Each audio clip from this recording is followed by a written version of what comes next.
its holster. We haven't gone anywhere. I don't understand. Check out the MichaelDukesShow.com for information on how to get access to the podcast. Welcome to the party, pal.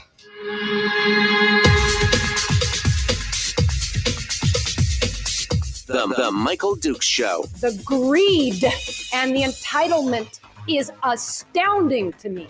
What more could you want from a low-budget radio program? This is a dumpster fire. That was just BS. It is time to get effective. We know just what you need, and we've got just the cure. Open wide and prepare for a steaming hot cup of freedom. I just don't fathom it. The Michael Dukes Show, streaming live across the world. Across on the thing we call the internet and at michaeldukeshow.com and around the state of Alaska on this, your favorite radio station and or translator. Good morning and welcome to the program. It is the Michael Dukes Show and it is hump day. It feels like Monday though, man. It's been like one thing after another this one. I'll give you a little behind the scenes. Oh my goodness. It's been a hot mess this morning already with technical difficulties across the state, apparently. Not just here, but with apparently the interwebs is not your friend today. The distance your friend today. And of course, everything these days is done through the internet. It's pretty crazy. Pretty crazy. All right. Well, I guess I should turn that off for just a second because I got to tell you what is going on all about the show this morning and what is happening. All right. So first things first, we're going to be talking just you and me this morning. So I want to tell you that this morning in hour one, it is open line, open forum. Any topic is fair game. You want to talk about the State of the Union address from last night? Now, normally I wouldn't care. I'll be honest with you. The State of the Union is really nothing more than it's constitutionally mandated, but usually it's used for partisan purposes, and I usually don't even care about it because it's so irritating, right? It's just one of those things. But I came home last night. I don't know, I got home, but whatever it was, 6 o'clock, 6:30. It was pretty late, considering that I get started at like 4:45 in the morning. And my wife was watching the State of the Union because she knows I hate it. She knows that I hate it.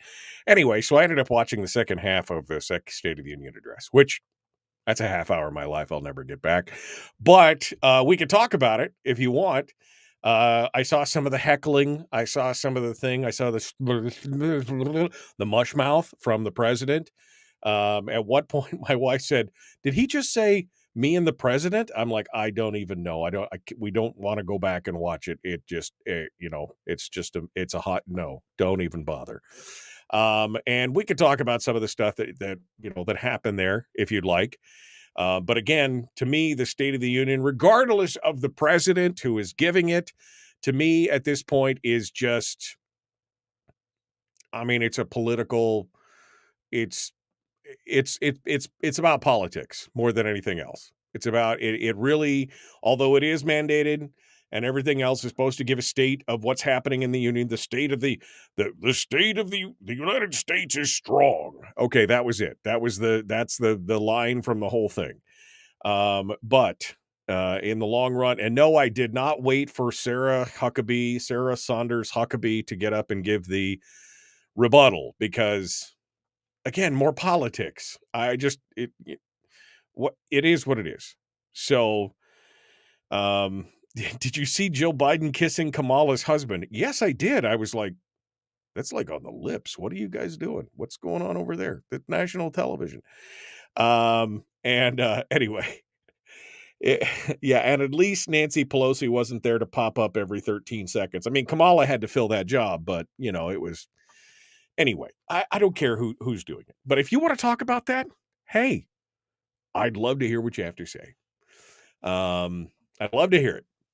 Love to hear it. Love to talk about it. Love to be part of it. Then we can also talk about things that are happening in the state. Although I'll be honest with you, I was looking at the news stories for early this morning, and I'm like, well, these are the same stories from yesterday. Did nothing happen in the state that was really? I mean, nothing is going on that. Okay. I mean, it was just it was a slow news day yesterday. So yet another reason why we can talk about whatever you want to talk about. Although I did notice that the Alaska Watchman did finally get they've got the story up now talking about the David Haig and the grand jury rights and what's going on. And it's going to be interesting. It's going to be interesting to see what happens there. And I guess that's it. So hour one is open line, open forum. So let me just first say phone lines are open. And special thanks to your friends at Satellite West who sponsor the program every day and bring you this hour of the program and help power the phone lines and everything else. SatelliteWest.com is where you go for them. And again, it really doesn't matter from Tetlanika to Tanana to wherever it is that you are in the state that begins with a T or an M for Minto and Minchumina or Metlakatla or Cake or Ketchikan or Cordova. I'm just making stuff up, but whatever it is, wherever you are, that's where Satellite West can help you out. SatelliteWest.com to help keep you connected via phone, text message, emails, and even surfing the internet. SatelliteWest.com. And we know you can do nothing these days without the internet, right? Especially this show. We can't do this show without the internet because that's what's required. All right. So that's the kickoff for hour one. In hour two, we're going to be talking with State Senator Mike Shower. Mike Shower is going to be joining us, and we'll see what he has to say for the Shower Hour of Power. And then tomorrow, I'm still working on some guests. Kathy Tilton was going to try and get her on today, but let's keep her in our thoughts because her mom has got some medical issue, emergency thing. So please keep her in her thoughts there. And then maybe she might have time tomorrow. We'll see what happens. And then on Friday, I'm working on Jacob Sullum from Reason Magazine. Plus, Chris Chang is going to be joining us. And Chris Chang has got a... David, let me start that fresh. Let me start that over. Chris Chang's going to be with us, Top Shot champion. Then we're working on Jacob Sullum from Reason Magazine, who's just written the article about the decision by the Supreme Court, or by the one of the federal courts, rather, that, first of all, that you can't deny felons the rights for guns. That domestic, the people who have been accused of domestic abuse can't have their rights abrogated. And also that people who are marijuana users can't have their firearms rights taken. I mean, it's like, wow, there's a lot of stuff going on in there. So anyway, we're going to talk with Jacob Sullum about that. Hopefully, fingers crossed, we're trying to work out a deal. Trying to figure out how much I got to pay him under the table. No, I don't have to pay him anything. But he's trying to see if we can clear his schedule to get him on Friday for Firearms Friday. See, there we go. Did we talk about Dan Sullivan's speech? Somebody's asking in the chat room. No, I have not talked about Dan Sullivan's speech yet. But we could talk about that. I mean, you see this phone number? Just give it a call. 907-433-3150. 907-433-3150. What I'm trying to say is this morning that I was trying to put out fires, and the normal stuff that I would do to prep for the show only got done a little bit. Let's just put it that way, right? So I had the story up to talk about Dan Sullivan's speech, but I have not read the body of the speech or even the commentary on the body of the speech. So see what I'm doing? Now, if I'd gotten up at 4:00 this morning, I probably could have done that, but mistakes were made. Things, I have regrets. I have a few regrets this morning. All right. So that's being said. So that's it. Greg in the chat room says, I had better things to do than listen to bumbling Joe. I mean, again, it was a good speech for what it was, but yeah, I mean, there were several times that, I mean, I only watched it for 10 minutes, 15 minutes. I caught the last 15 minutes of it. And I was like, man, it's good. It's, he really needs to, again, mouthful of mush.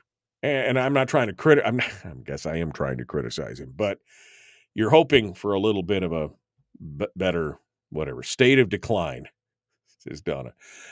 All right. So that's it. So that's what we've got planned for today, which means you can help me out by giving me a call and let's talk about it at 907-433-3150, 907-433-3150. You can also drop me an email. The email address is me@michaeldukesshow.com. me@michaeldukesshow.com. You can drop me an email there, and I'd love to hear what you have to say. I got an interesting email yesterday from David, who was kind enough to send me an attachment. He said, I attended a presentation about the state pension program at the University of Alaska Fairbanks that took place a few years ago.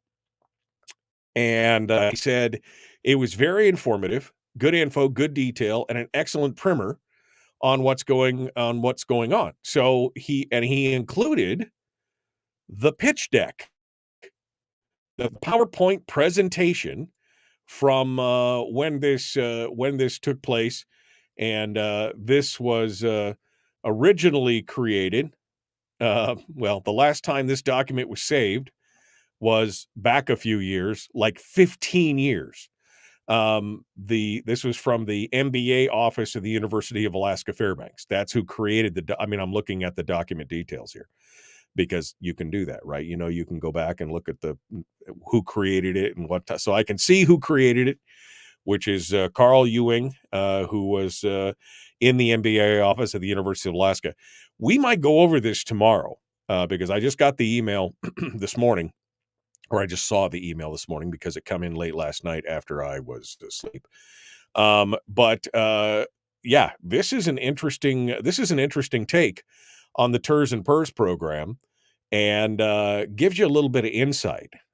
So thank you, David, for dropping it to me via email, and we'll be probably discussing that tomorrow, and I'll be sharing some of those slides with you as well if you're going to watch on the simulcast on Facebook or YouTube or Twitch, or you could go back and do that as well. So I'm thinking we're going to do that tomorrow. That should be fun. All right. So anyway, if you want to send me an email, just like David did, feel free to do it. me@michaeldukeshow.com. All right. We got one line on hold. Do we have enough time? Oh, we're coming up on it. We're squeezing up. Let's go over and see what the caller has to say, and we'll start there. How about that? Let's go over there now. Good morning, caller. Who's this? Where are you calling from? This is Jim from Fairbanks. Morning. Good morning, Mr. Jim. How are you, sir? Hello. Go ahead, Jim. What's on your mind? Jim, go ahead. Hello. Jim, go ahead. What's on your mind? Yeah. I don't know what happened. I haven't heard anybody say anything about this. I sent a letter to Representative Prax, and he said he forwarded it to the governor. But don't we have an Air National Guard that is supposed to take care of the people of the state of Alaska? And when that balloon hit At-2 or wherever it came across, how come we didn't shoot it down? We've got F-16 fighters that say AK on the back of them, and we've got everything that I know, F-22s in at J-Bear. I don't quite understand how we even let that thing get going across Alaska, period. Yeah, I'm not exactly... Anybody say anything? Yeah, I'm not exactly... Anybody say anything about this? Yeah, no, I'm not exactly sure why they waited for it to go all the way across the country before they shot it down off the East Coast. I know they shooting it down over populated areas would have been problematic. But I mean, if it's coming over Alaska, there's large areas that are unpopulated that you could probably be okay to shoot it down. And you're right. We got F-22s, we got F-16s, we got F-35s. We probably could have shot that down multiple times over. I don't know why. I don't know what the decision-making process was on why they would not shoot it down over Alaska before it transited the rest of the country. Okay, so has anybody ever asked the governor, or is there anybody other than me that even thinks that the governor is supposed to be responsible for the health and welfare of the people of Alaska, other than the fact we personally have that right to take care of ourselves? But I guess, I used to be a representative, and I kind of wonder why this hasn't even raised a wrinkle on anybody's eyebrow. Well, and I don't know, because, I mean, I think it may have to do with National Command Authority. It wasn't an Air National Guard issue. It was an Air Force or a national issue. I don't know. Maybe that's what happened. I mean, behind the scenes, the governor really has not made a statement about it that I've seen. But yeah, I haven't either. Yeah, you would think that they would have done Just a question. something. Yeah. All right, I'm Jim. asking for a friend. Asking for a friend. Thank you, Jim. It's good to hear from you, my friend. Thanks for calling in this morning. Folks, we are out of time for this segment. We got more coming up. We're going to continue. Phone lines are open. You want to be part of it, come on in and be part of it. That's how it works. It's a participatory sport this morning. We'd love to hear what you have to say.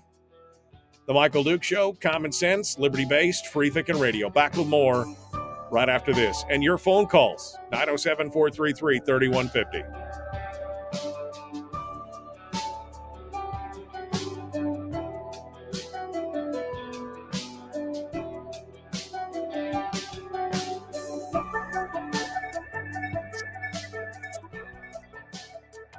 We're broadcasting live through a series of tubes, allowing all of these entities to provide streaming stuff going on the internet. Well, it's kind of hard to explain. Sorry. Streaming live every weekday morning on Facebook Live and MichaelDukesShow.com.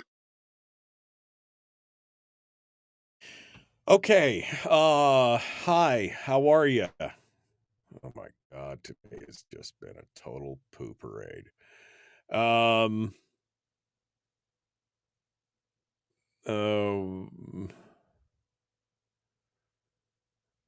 Old Joe has been around the block and he puts the screws to the GOP and national TV. I don't know. The whole thing. Burger joints making what? All right. So I'm just it's a night of laughter. It was a night. This is Jack. It was a night of laughter and lies. How can we believe anything from this administration? I don't know. My friends. It's a tough situation to listen to everything. I'm sorry. Let me talk amongst yourselves for just a second. I need to just talk amongst yourselves. The crisis is not just me. It's the two stations in Anchorage and everything else. So just hold on a second. I'll be right back.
They're just some days. Some days. All right. Let me run back to you here.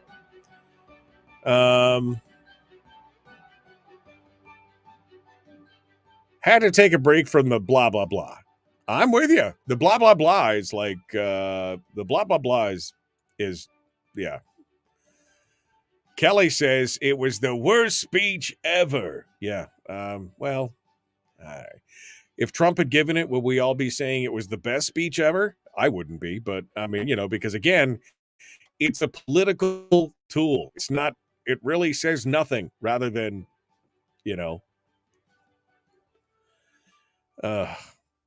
it just, again, the divisiveness of this whole thing is really,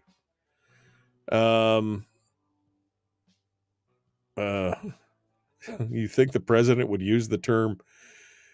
You would think, one would think a president could learn to say semiconductor instead of the overuse of the word chips. Chips and dip. I mean, it's a thing. It's a thing. Sullivan commented in the last 10 minutes of his speech. Oh, on the last 10 minutes. I haven't seen the thing yet.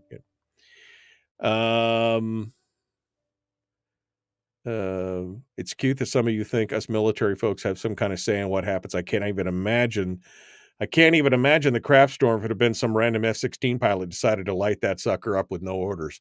Yeah, that would have been a bad day in Mudville for that guy. It would have been a bad, bad day. All right, let's continue ahead. The Michael Luke Show. Let me actually do it this way. There we go.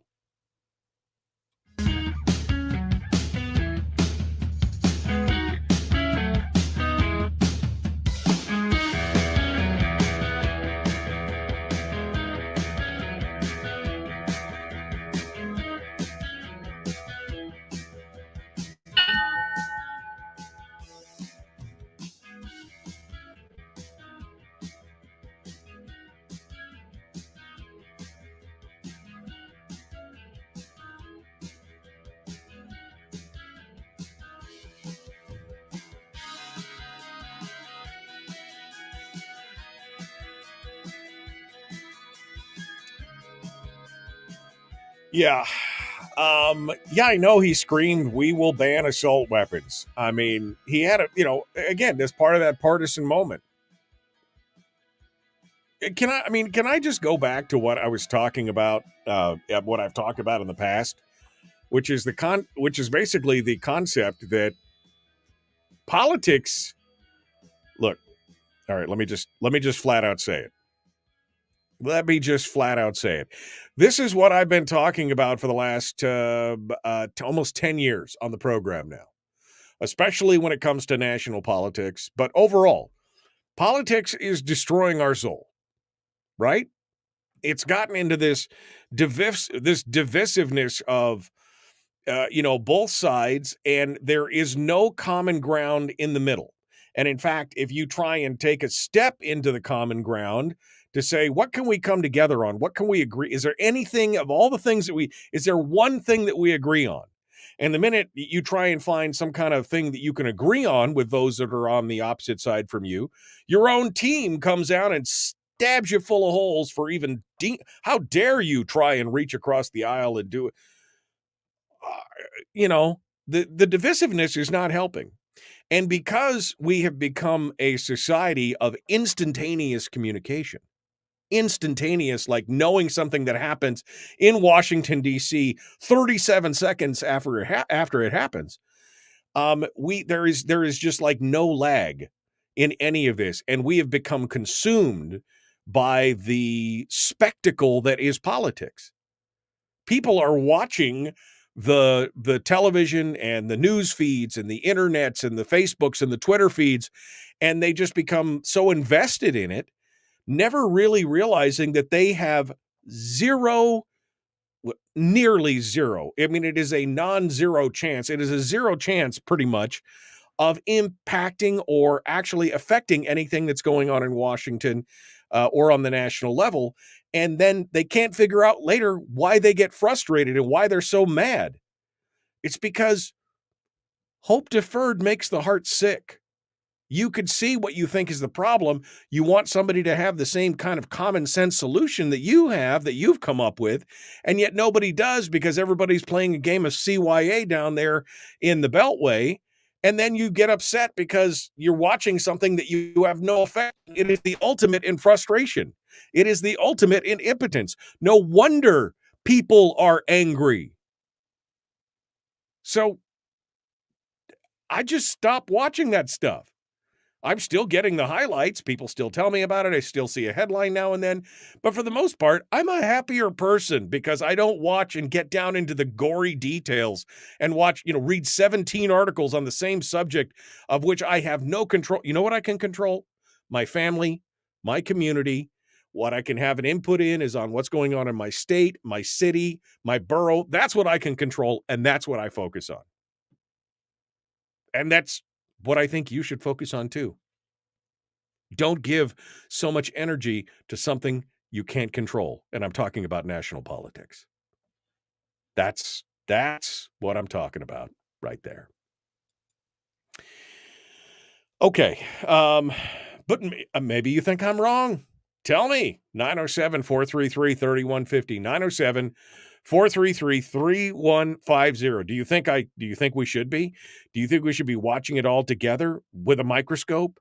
And, I want to know. I want to know what you think. Everybody,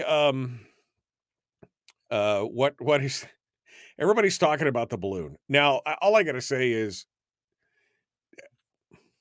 I think the balloon was much ado about nothing, quite honestly. I mean, it was a balloon that was visible with the naked eye. If you had a good pair of binoculars, you could see it. It had, I don't think it was anything that wasn't like super secret spy.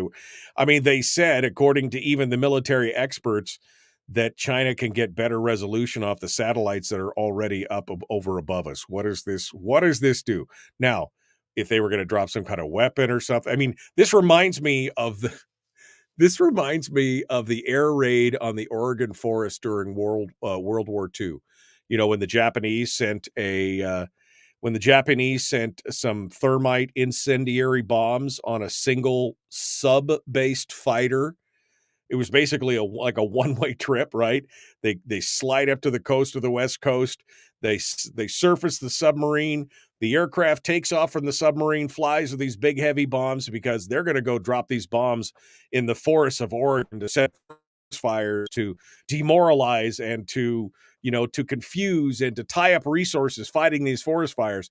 Of course, somebody in the Japanese War Office, the planning office, didn't realize that it rains in Oregon a lot.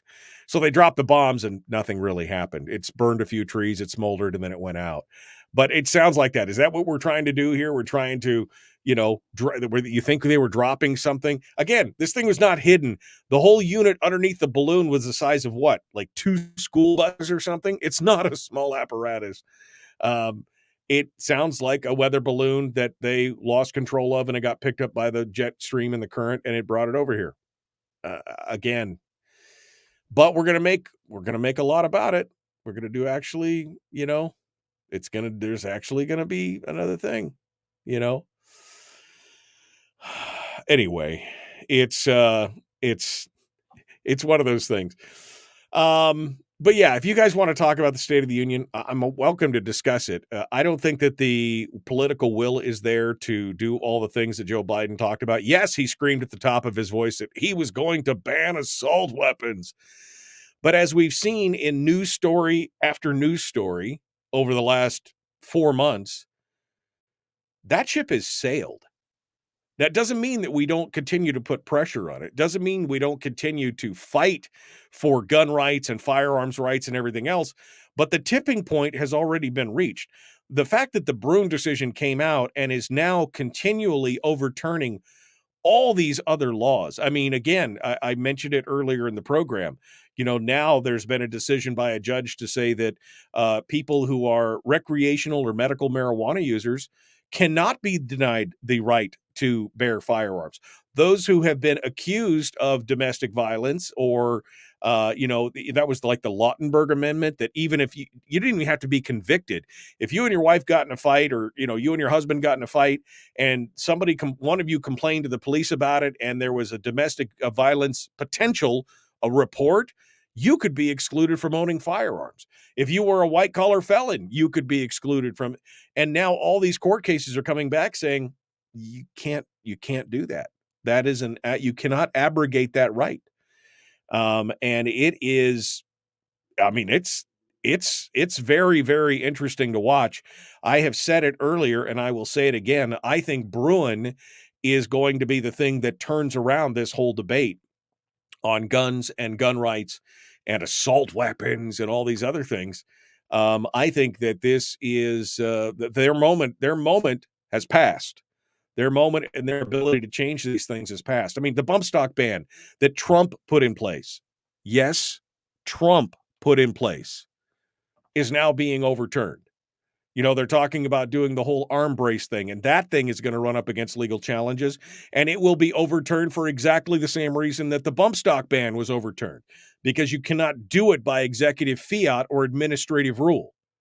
You cannot infringe on a fundamental right in that way. So, he could shout from the rooftops about all the things that he's going to do, about he's the greatest president who ever lived and made all the changes that nobody else could do, which again sounds just like the last guy and just like the guy before him. Again, the State of the Union is the State of the Union is really nothing more than it's just a political tool at this point. It really does nothing. And it doesn't matter who's in office. The State of the Union is going to be what it is. All right, let's go over here to the phones and see what you have to say. 907-433-3150. Good morning. Who's this? Where are you calling from? This is Bonnie in North Pole. Hello, Bonnie. What's on your mind? Well, it's probably just my opinion, but China has been in charge since the virus entered our lives. We still see people wearing a mask. They are laughing. China laughs us every day. Every day they hear that stupid Biden flap his mouth. It's a very scary thing as far as I'm concerned. And that's my opinion, because he's very incompetent, ass. Yeah, but how? And so every time he opens his mouth. But how is China? How is laughing at us every day? Okay, Bonnie, but let me ask you a question. How is China in charge since explain? Well, think about it. I mean, my goodness.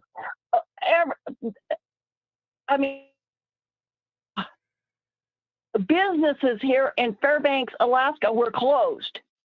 Only certain ones could stay open. And now you still have here in Fairbanks, where I live, where they can't even find people to work, because now we have a socialist society where people are getting money, and so because they figured it out, and and people are homeless, so we got to worry about all those homeless people. We were going to do something about them, and we're going to do something about them, and we're going to take care of them, and only the people that work are going to take care of them, and we're going to have Medicaid for everyone. Medicaid is going to be for everyone. Isn't that a socialist society? Well, look, Bonnie, I mean, I'm just going to say this. Part of what you're saying is true, but to say that this is all China, we were already heading down this road, right? We've already headed down dependence. I mean, Bill Walker, when he first started, put all the Medicaid stuff. But even before that, we were kind of a welfare dependent and welfare driven state. I don't think, as much as I think China is dangerous and a problem, I don't think we can lay all the problems at their feet. We can't just say, look at all this stuff, it must be China's fault. We've got to analyze that. This was already happening, and there are bigger factors in play. But I appreciate your opinion on it. I just don't think that this is all China's fault.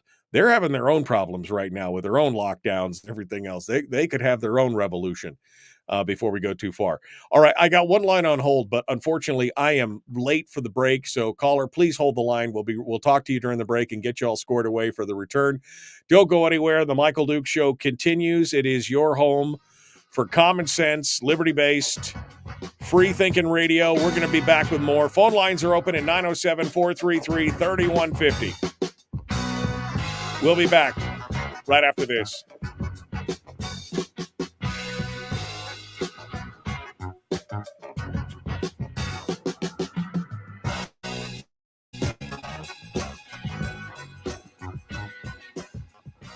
If you missed a show, you can listen to it on your time with Dukes On Demand.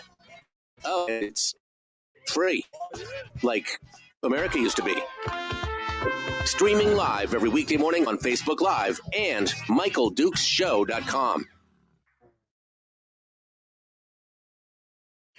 Okay. Yeah. And Chris is not wrong about this. All the Republicans were silent about the Trump bump stock ban. That was just common sense gun control for everybody's safety. Exactly.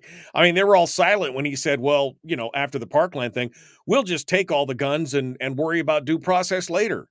Don't worry, he's still the most pro-gun president in history. Ugh. Yeah, right.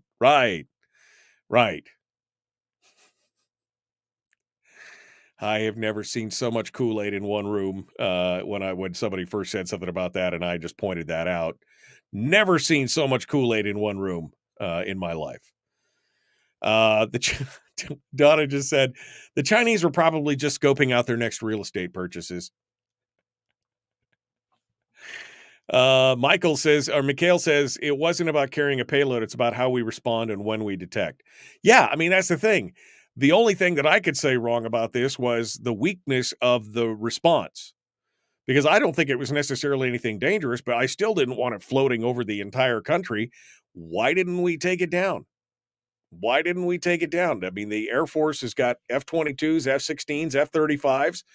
I mean, why couldn't we have done anything about that? It's funny how that balloon managed to fly over 21 military installations. Again, it wasn't about carrying a payload. It's about how we respond and when we detect. Mikhail says that's all the intel they were looking. Could be, I suppose. Could be. All right. I'm scrolling through. I'm trying to get caught up here.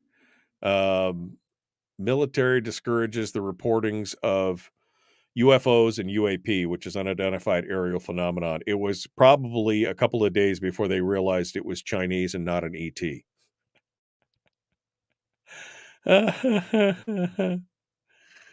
Oh, man. Since when does the ape have the power to create law? And that's exactly what the court said over the bump stock ban.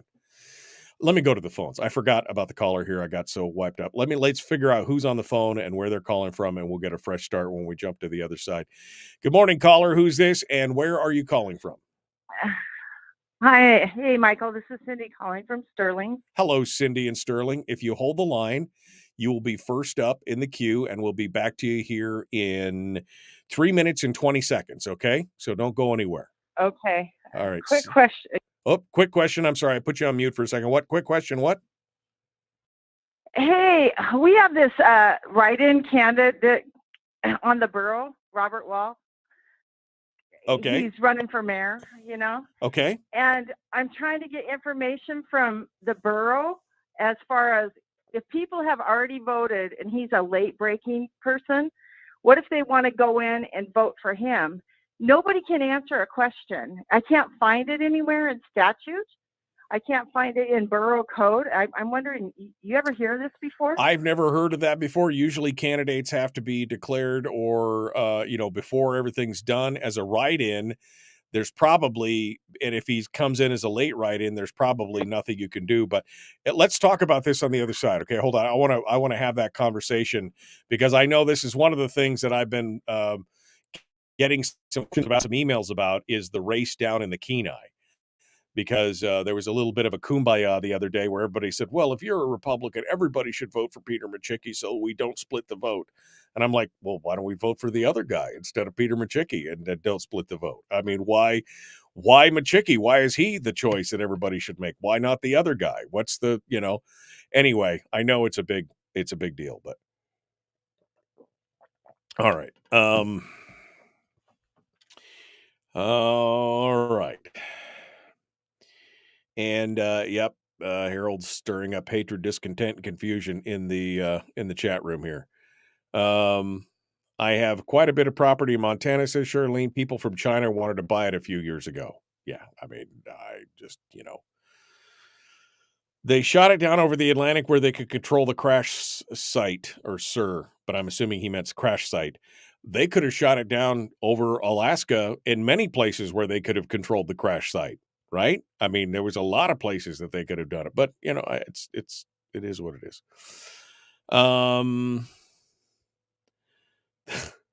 I just slapped myself. This side, that side, there is no side. There is them, government, and us. Just go to your work, give them your money, and go back to it, and go back to sleep. Yeah, that's it. Yep. All right. Laura Bolin, left wing, right wing, all part of it. I mean, that's the thing. The left wing and the right wing. What if I told you that the left wing and the right wing were all part of the same bird? Right? What if I told you that the left and the right were both the same side of the different sides of the same coin? What if I told you that it doesn't matter if they've got an elephant or a donkey on their lapel? What if I told you that they're all in it together and we're the victims? How about that? Yep, that's it. Here we go. Michael Duke Show, Common Sense Radio.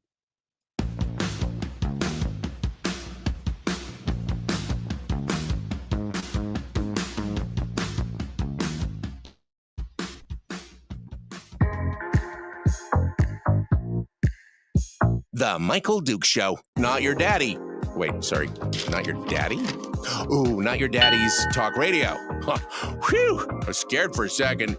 Thought we were going down. Here's Michael Dukes and the show. Yeah. Not your daddy's talk radio. Again, trying to separate that left-right dichotomy, trying to show you that they're all on the same side, and it's us against them. Doesn't matter who's holding what position or doing what. The enrichment of the nouveau riche political nobility continues. Let's go over to the telephones here. We're going to talk with the young lady down there in Sterling, and we're going to see what she has to say.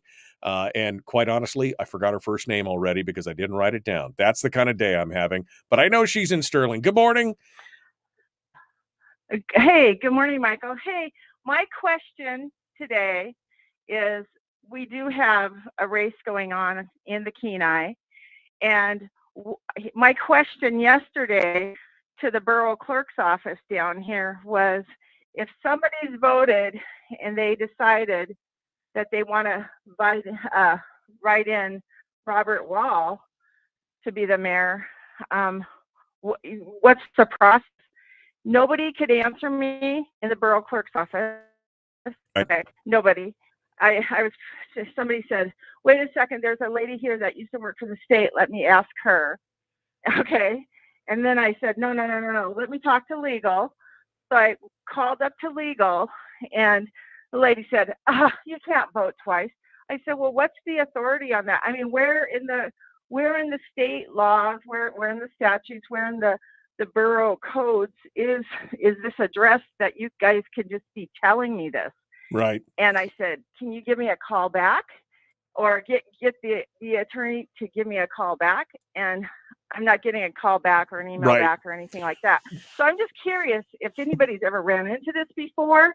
And that's just my question today. Well, I guess my thoughts on this would be this: that because Robert Wall, who, by the way, Robert Wall is a write-in candidate, basically competing with Peter Micciche, right? You got the Richard Durkevorkian and Bill Elam, who are on the one side of the minority, like they're more on the left side of the spectrum.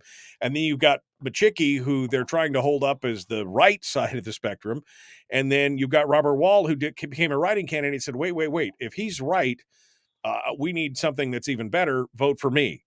The problem is that because he was not a declared and official candidate, you're probably going to have a hard argument saying, I've already voted because he came out after I'd sent in my vote mailed in or already voted at the poll or whatever. He's already, he wasn't there. But because he's not an official candidate, I think you're going to have a hard time being able to rescind your vote. But he isn't he is a candidate now. He did the APOC stuff. He did all that business. He did it from the North Slope. I mean, he was up there working when he said, nope, I'm doing it. I'm running. Right. And so but I guess my biggest issue here is government. I mean, government here is my issue. And my issue is I'm calling the borough clerk's office. Sure. And I'm getting told, no. But what authority do they have to tell me that? If it's out there, just tell me the authority so I can just be done with it. So just tell you the statute, tell you that a borough clerk's, a borough clerk's office. If they don't know, they should say, I don't know. I'm going to get the opinion on this, rather than, talk to this lady that used to work for the state. I mean, that's not acceptable for me as a taxpayer and a citizen. So I guess in just this borough. To clarify, your heartburn is not necessarily with the fact that you're not being able to change your vote. Your heartburn is with the fact that they can't give you an answer as to why you can't change your vote. That's what you're saying, is they can't just tell you no, right. And typically, I mean, government, like if you go in and you say, their process that they give us has to be backed up by something. They can't just willy-nilly make it up, as it comes along. It has to be backed up by some source, a policy, a regulation, something. And I'm just not seeing that down here today. Right. And maybe, hopefully, I've ratcheted it up and emailed it up a little bit further. So hopefully, I'll get a response. I'll share the response because I've asked that it be done in writing, because I can't understand when they talk to me at times. So anyway. Well, I appreciate that. I mean, you're right. They should just not be able to say, no, you can't do that. And you say, but wait, show me the law that it says I can't do that. And then they can't show it to you. You're right. You deserve to have answers in that regard, regardless of whether or not people think that it's good or not. So I'm with you 100%. Bingo. I'm with you 100% on that. All right. Well, thank you for calling in. Have a good day. Thanks. Appreciate it. 907-433-3150, 907-433-3150. We'd love to hear what you guys have to say. Feel free to smile and dial this morning and get us a phone call and talk with us and tell us what your thoughts are on this or any other topic. Any other topic is fair game this morning as we wind up the clock. State Senator Mike is going to be joining us. I'm real to send Mike Shower for the thing this morning to do the deal, so I got to send that over here right now. So I'm going to do that as we speak. We're going to invite Mike Shower on the program and get things ready to rock and roll for hour 2 for what we lovingly call the Shower Hour of Power. That's what we like to do. So give us a ring and let us know what your thoughts are, because Mike Shower is about to take over the airwaves in the next segment, and we're gonna have all that. It's gonna be fun. You're gonna enjoy it. Coming up on Friday, again, Firearms Friday. We know that we're going to be, of course, talking to Willie Waffle for our weekly entertainment review. And then we're going to be talking with Chris Chang, our Top Shot champion for season 4 of Top Shot. And finally, we hope to hear from Jacob Sullum from Reason Magazine as well. It's going to be fun. It's going to be good. In the chat room, Bert over at Politidic says also today at 3:30 p.m. is public testimony for SB 52, which is a bill about the student-based allocation, the BSA, adding $1,000 per student to the BSA.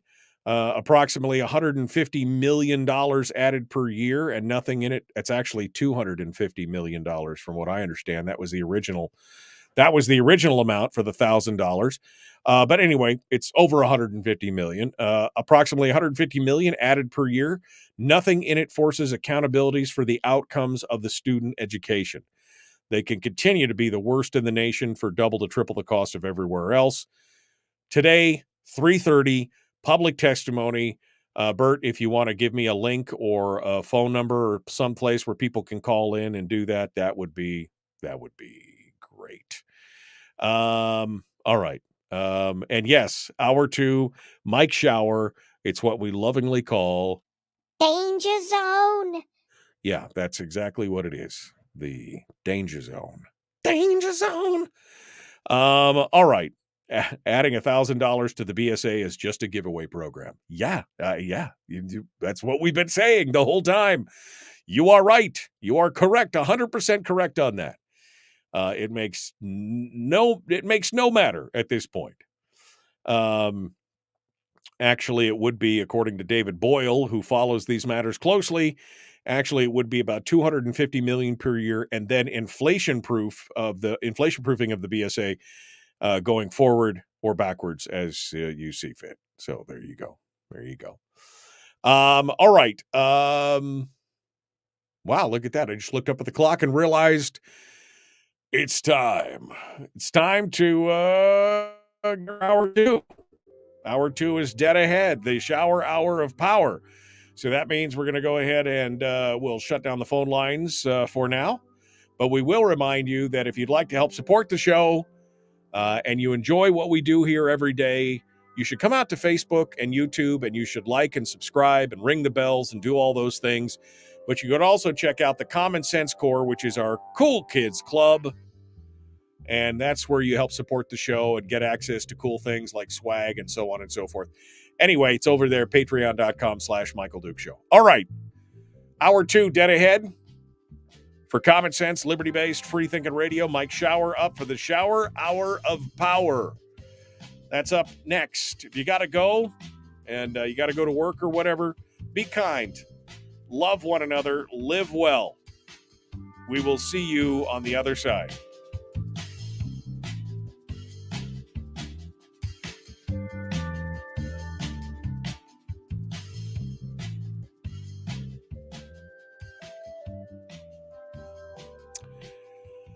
Okay, there is one line on hold, so let's go over there and talk to them real quick to see what they have to say before I turned the phone number off the screen, but the phones are still on. So let me go over here and clear the phone lines out, see what people have to say while we're waiting for Mike Shower. Good morning. Who's this? Where are you calling from? Good morning, Michael. It's Melody McCullough calling from Westphalia. Good morning, Melody. What is on your mind, my dear? You put me on hold before you decided to cancel, take the calls off. Yeah. I was already on hold. I want to talk real quickly about what's happening in the borough with the school buses. Okay. Parents aren't advised of what's going on. Our school bus drivers are striking due to safety issues with the buses, which are really bad. They're a parent's nightmare. I sat in on the borough school district meeting last week. I'm holding Matsu Borough School District responsible for not holding Durham to their contractual agreements, as far as nobody's holding Durham accountable for making sure that our buses are safe, for making sure our buses are running. Since day one, we've had nothing but problems, late starts, rotating buses. Now parents are transporting their own kids. I think parents need to be informed because there weren't very many parents at that meeting. Parents need to know what's going on with these school buses and what the bus drivers are fighting for. Everybody's angry at the bus drivers for striking, but when you understand why they're there, you get a better understanding of the nightmares that the buses that they're putting our kids on. Not only that, since Durham found out, what happened was when Durham got their fleet inspected last summer, there was only very few buses, like maybe 12 of their whole fleet was in the state of Alaska. None of the rest of the fleet had arrived. So the majority of the fleet that arrived after state inspection, were yet put online and are out on the roads without DOT certification and safety inspections. And now, because Durham is not willing to negotiate with the bus drivers, they're hauling buses out of here because the inspections are about to come public of how many buses in that fleet were not inspected. There were buses going out on flatbeds out of the bus barn yesterday. They're shipping the broken down, non-working buses out of Matsu before they're caught with their pants down around their ankles with all these buses that are having issues. Melody, what is the borough saying? What are the school boards saying about these allegations? I know that Durham I know that Durham came back and said, "Oh, we've passed all the OSHA, stuff, so we're safe." But now you're talking about state inspections and stuff that didn't happen. How are they letting these buses on the road without a state DOT inspection if that's part of the requirement? Supposedly they have waivers for them, but nobody can come up and show what the waivers are for, or nobody from the school district is following up on these waivers of these buses that came in afterwards to make sure that they are being safety inspected by the state of Alaska. So now they're hauling these buses off the property because the fire's being turned up. Well, I know that there's always two sides. School board. Yeah, I know these things are always. I know there's always two sides to this whole thing, and I definitely would love to hear more about what's going on this. I know it's easy to just have a knee-jerk reaction. Call back tomorrow and we can discuss this. Yeah, if we could discuss it tomorrow, if you want to come back, call back. I don't want to interrupt. Yeah, no, and if for some reason with more calls later in this hour, you could call back and we could discuss it further, because I think you're bringing up valid points. I think these are valid points that need to be addressed.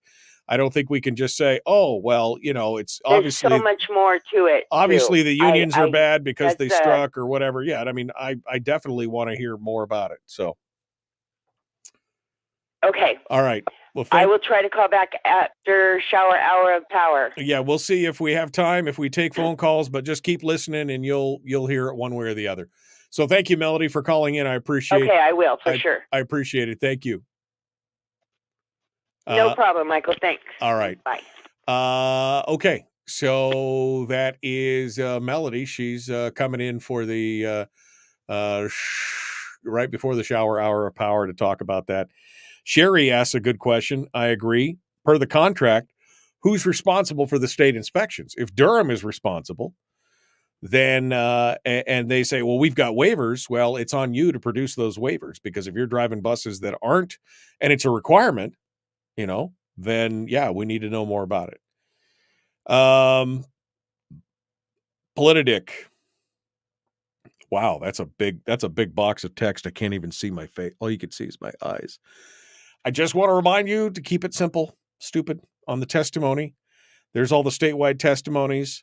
3:30 public testimony for SB 14, retired teacher retention. But if you dig into the bill, it's all about the defined benefits. Also today, 3:30, same time, SB 52, base student allocation, adding $1,000 per student, approximately $150 million added per year if they do $2,000 per student, and then it cut him off because I can't see the rest of it. But there you go. There are the phone numbers. It's up right there in the chat if you want to listen to it and go away. All right, got to send a message again here to see what's on the way. Let me go over here. Okay. There we go. We'll see what happens here in a hot second. Researching Durham, they're bad actors, says Terry. They have multiple businesses in the lower 48, no good reviews. It's kind of like this program. I mean, lots of stuff going on, just no good reviews. That's really what it's all about. No good reviews for this show. All right, well, we're going to continue here in a moment. The Michael Duke Show continues. Common sense, liberty-based, free-thinking radio.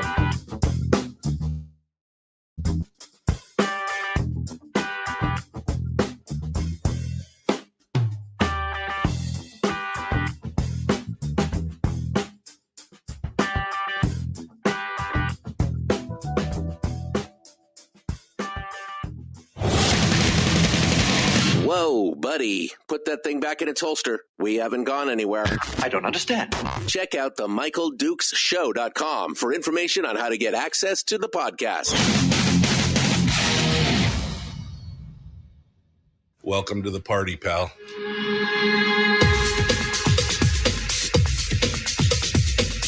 The Michael Dukes Show. The greed and the entitlement is astounding to me. What more could you want from a low-budget radio program? This is a dumpster fire. That was just BS. It is time to get a new perspective. We know just what you need, and we've got just the cure. Open wide and prepare for a steaming hot cup of freedom. I just don't fathom it. The Michael Dukes Show, streaming live across the world.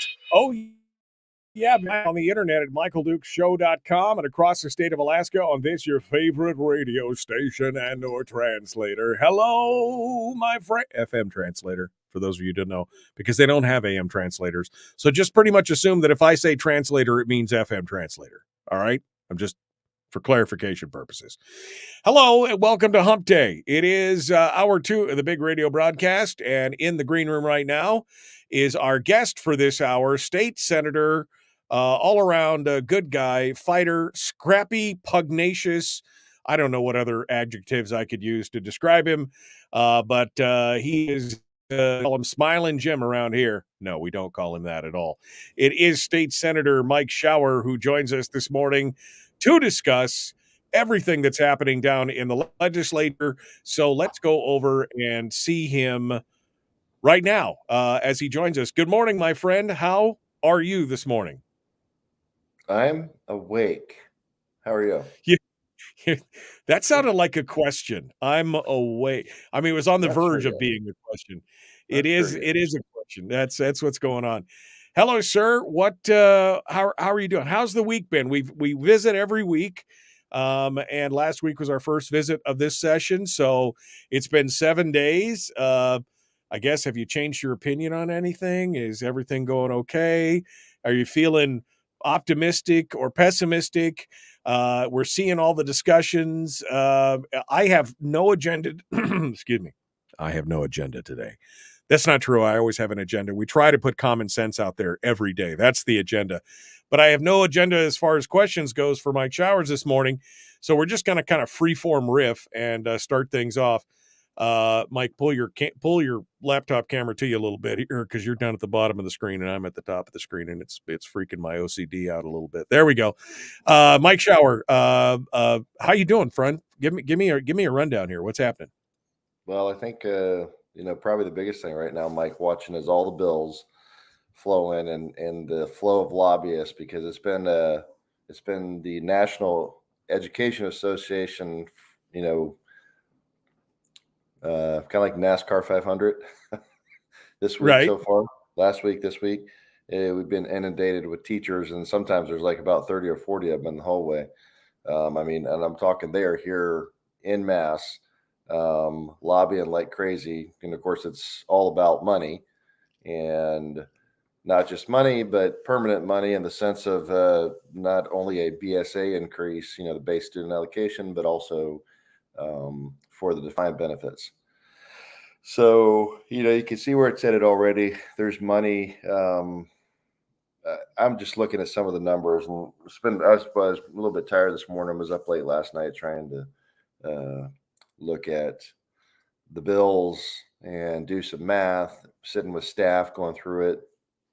It was a good meeting, but I've had a couple of the school districts come through the office, only 2 so far.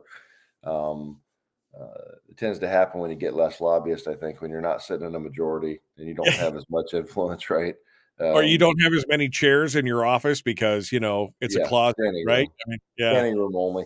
I've actually been in the conference room around the corner a couple times because there wasn't enough room. Yeah, that's the way it goes. But looking at the money, boy, they had a press conference with, let's see, who was it? The leadership team, Stevens, Loki Tobin was on it, although she's not leadership. Giesel, Bishop, somebody else, I can't remember.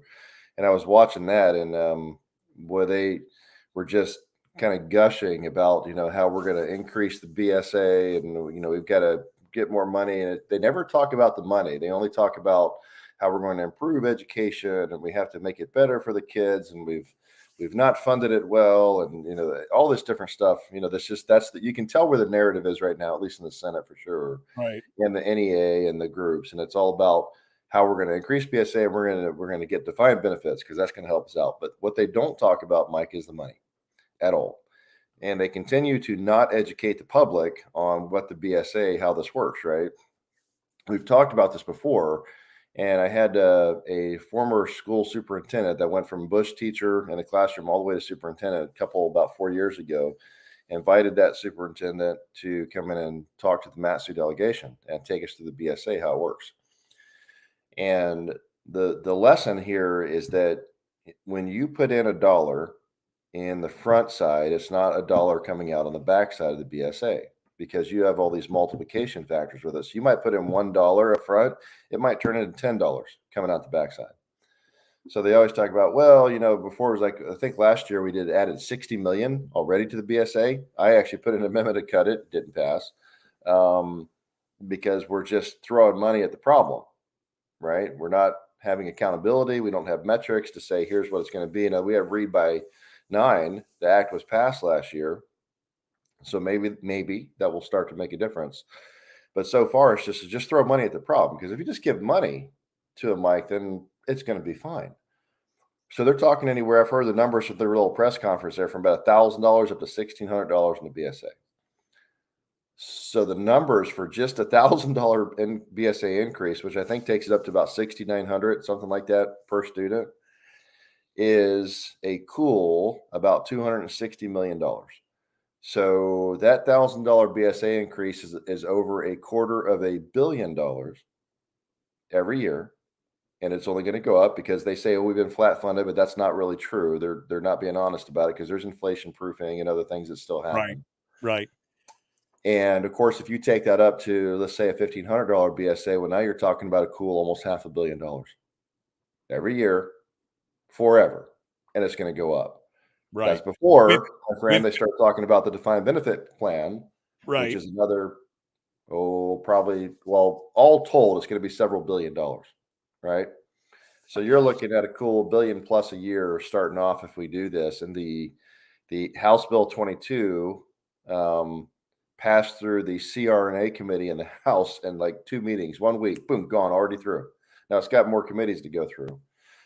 And I'm sure it can't go anywhere because they forced it through so fast. They didn't even include a fiscal note, which is required.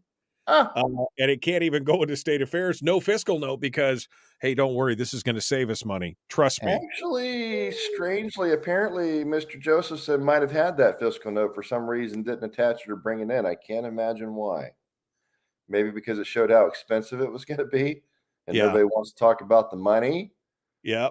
Well, Mike, going back and asking the question when one of the school groups that came to my office actually was really good. Look, we're not asking for money. We're just asking to be able to move stuff around and make it work.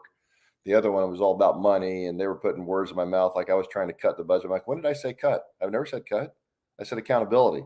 I said, show me where we're getting the improvements and the metrics. We were looking not only at the money flow of this, like what it's going to cost, but we were looking at what the statutes say. Statutes actually direct, Mike, 70% of the money goes to the children. So we're sitting there thinking to ourselves, okay, well, if that's what it should be, you would think the BSA would work this way. About 130,000 school age kids, K through 12 in the state. So it'd be $130 million, right, for $1,000 BSA increase, right? So what you think? It's not. It's twice that. It's $260 million. And where's that money going to go, my friend? Because again, they don't talk about that, and the statutes say 70% goes to the students, but we know that doesn't happen. And we know that that's double what it would be $1,000 per student because they apply the multiplication factors to it.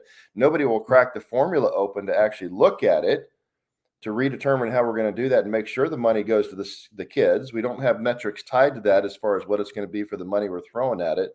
Add a defined benefit plan to it that we know is already going to be billions of dollars we can't afford. But see, this is the point, Mike. We're not talking about any of that because then you're just a mean person if you want to talk about the money because you don't care about the kids. And I want to go back to that because where is the counterpoint? I mean, where is the other discussion on this that says, hey, on the narrative, like you said, you talked about the narrative. The narrative is, oh, we've flat funded education. We have not done, when that's not true. The BSA has gone up. Now it hasn't gone up the 17 or 18 or 20% that they want. It went up 4%. And they neglect to tell people that the BSA is just one part of the school funding. I mean, it is the base part of the school funding. As Sarah Monteblano from Alaska Policy Forum pointed out here a couple of weeks ago on the program, the school funding has increased in the last 9 years, 35% increase in school funding overall. It's not just the BSA, it's more. And the fact that they keep saying these things like the BSA is how these kids are going to get educated, when we know that the majority of the BSA is not going into classroom education. It's going into, the way the formula is built, it's going into overhead. It's going into buildings and maintenance and administrative personnel. That's why you've seen the administrative personnel numbers go up like this, even though the enrollment is going down, because the BSA is funding all that stuff. But they don't talk about that, and they're not allowing any, and the news media is complicit because they're not asking the questions from the other side. The press isn't asking the hard questions, Mike. They're not doing their role. Their role is to ask the hard questions, and instead they ask stuff like, well, how do the students feel about it? Oh, what is the NEA's position on this? What is, everything is a group, the positive side of it. Nobody's going, well, how are you going to afford an extra $500 million a year? Where's the money going to come from? Are you going to increase taxes? Are they asking those questions, right? Are you going to cut it from other parts of government? Are you going to take it from Department of Public Safety and Corrections? Where are you going to get it? Oh, wait, are you going to take the dividend down? Because that was the argument I had with I had one really militant person in one of those school groups talking to me, say that I asked for cuts. So when did I say that? Well, that's what you're implying, really. So I said, so you want me to take money from the PFD and hurt old people, senior citizens, disabled, and the poor by taking the PFD? Why didn't say that? Well, wait, don't put words. Well, you just put words in my mouth. You see how they want to do the argument? So I said, I can go toe to toe with you. Right. You're going to take it from the PFD and you're going to hurt poor people. That's what you want. Yeah. Well, and I find this whole well, thing, do you? I find this whole thing supremely ironic because, this whole discussion, because just the other day, our old friend, Mr. Stedman, was quoted in the paper in that article about Donna Arduin coming back into the legislature working for Ben Carpenter, that he just doesn't think that she's the right person for the job because back in the day, she said there was no analysis by Arduin about the impacts of the cuts being proposed by the governor. He said she just wasn't a right fit for Alaska. Well, there's going to be impacts, not from cuts, but from spending. That, it's okay to talk about the impacts of spending on the economy, but not about the impacts of cutting on the economy, but not about the impacts of spending. The question is, as Brad Keithley keeps saying, who pays? Who pays for this stuff? Well, in this case, Mike, it's, you're going to go back to who's going to pay, who's going to get hurt the most. I think you got a couple of factors. I know our time's probably getting close to the break, so tell me when we're close. But when you factor these in, first of all, you're going to hurt the poor and the bottom half of the middle class the most. 1 minute. So you're going to hurt them the most because you're going to take from the PFD to pay. That's where this money's coming from. I'll tell you right now, they're going to take it from the permanent fund earnings. The government's going to end up gobbling most of it. We've been saying this for some time. If we didn't enact it into the Constitution with that comprehensive fiscal policy plan, the PFD was gone forever. And we're headed down that path. And that may be what happens unless the House steps up and blocks it. And then they were talking about, well, let's look at investment, right? Because, we want to invest in education and the children, which of course I do too. I don't hate children. I've got grandchildren inside this system, Mike. I want them to have a good education and a future. But they're talking about, well, we're never going to have any people left here because if we don't have a good education system, there's not going to be any industry and they're not going to invest. So they're not going to invest here. If the tax environment is so unstable, they don't know what's going to happen. If we keep spending money because we're going to go after the businesses, that's what that one guy that was in the office said. Well, we're just letting the resource centers just take all they want out of here, and they're not paying their fair share. Here comes the fair share argument, right? And I go, no, you're not going to have any jobs for these kids. They're going to leave this state because we are unstable. We are a third world nation. We're like a banana republic. Ask the CEOs of big companies; they'll tell you that. They don't want to be here in Alaska and invest because they have no idea what we're going to do. And we can't get our fiscal house in order. So that's the reason why, Mike. And look at us now. We're just going to willy-nilly spend money and take it. And who's going to want to invest in this state as a business owner? You don't know what's going to happen here. We can't control ourselves. And we don't have a tax base on top of everything else to support this. So what happens if the oil money goes, oh, I don't know. They didn't know what the percentage of those terrible oil industries, like they pay for over a third of it. What happens when they're gone or that dries up? You want to talk about cuts? Wait until you see what happens next time when oil's out of here because they go, we're not going to be able to do anything. And Biden's shutting down our industry. We'll talk about that in the next segment. Because Mike Shower. Yeah, Mike Shower is our guest. We're going to continue this discussion on the other side. The Michael Duke Show. Common sense, liberty-based, free thinking radio.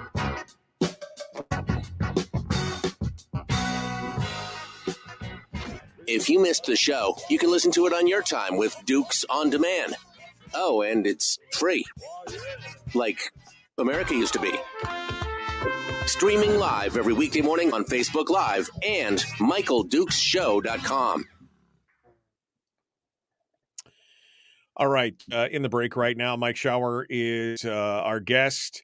I guess the thing that I find the most offensive about this whole thing, Mike, well, there's lots of things that I find angering and offensive, but the infuriating part is the narrative that's being picked up by the news media, and they are not. There is no counter argument. There is no. It's like they take the words from the legislators and they take it as gospel, and they just. Again, we've seen story after story about how there's been zero increase and about how the kids are underfunded. And that's the reason why our scholastic achievement is so poor, because we're just not keeping up with the rest of the nation. Again, no mention of the actual numbers and stats and analysis that the BSA is just one part of it, that there's been all these increases outside of it, that it's been 30+% increase over a number of years and everything else. And the news media is complicit in forwarding really a lie through omission is what it is. A lie through, they're only telling you part of the story. Well, Mike, does that surprise you? Most of the press are Democrats or leftist or progressives. That's where people, and they have been pushing people on the left into that industry for a very long time because they knew they needed to control it. Just like they have control of Hollywood for the most part, just like they have control of most of the education system for the most part. It's a battle plan. They take over those industries. They make sure they put their people into there because then you control the narrative. You control the country. You change the hearts and minds of the children. Like Lenin said, give me a generation and I'll change the world, right? Because all I have to do is take over the minds of the children and indoctrinate them. So they're not going to ask those questions, Mike, because not all. There are some, I think, believe it or not, there's a few relatively objective journalists, even though I think most of them still are left of center or far left of center, depending on who it is. But even then, if you had an objective reporter, which I have seen some fair stuff out of a few of them, there's a couple. I won't name names, but they. Even a few times I've seen some things happen and I've had discussions with a couple of reporters. Said, well, what about this? How come you wrote it this way? And they said, that's not my call. I'm like, what do you mean? They're like, well, my editor, said I can only say this, or they had to change the headline to say that. So even if one wants to put stuff in, sometimes they get blocked. They get blocked by the far left editors at the Anchorage Democratic News or one of the other sources, or they're told they're not going to report on that. So even then, you can't get past, the wall, if you will, of separation of leftist ideology from the news source.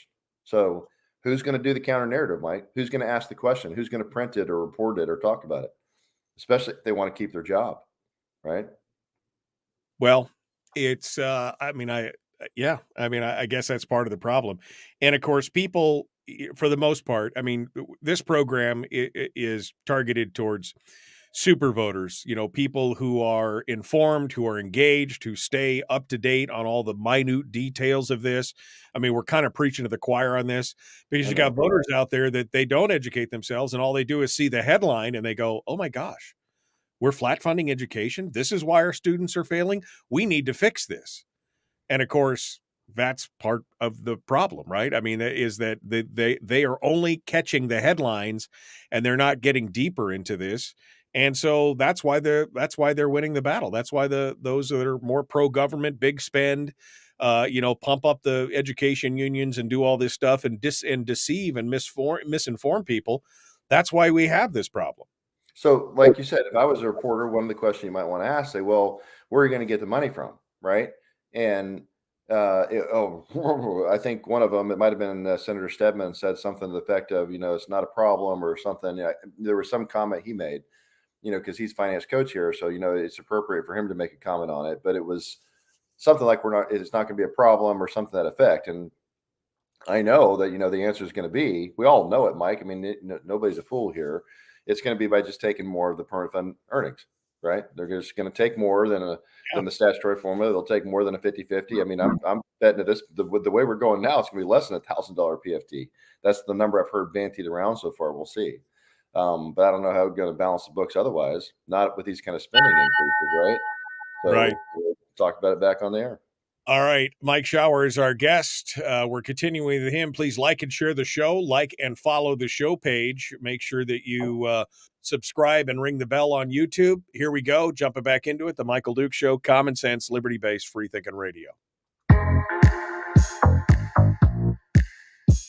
The Michael Duke Show, proudly splitting the left versus right dichotomy. Yeah, I had to look that word up too. I don't think it means what he thinks it means. Here he is, though.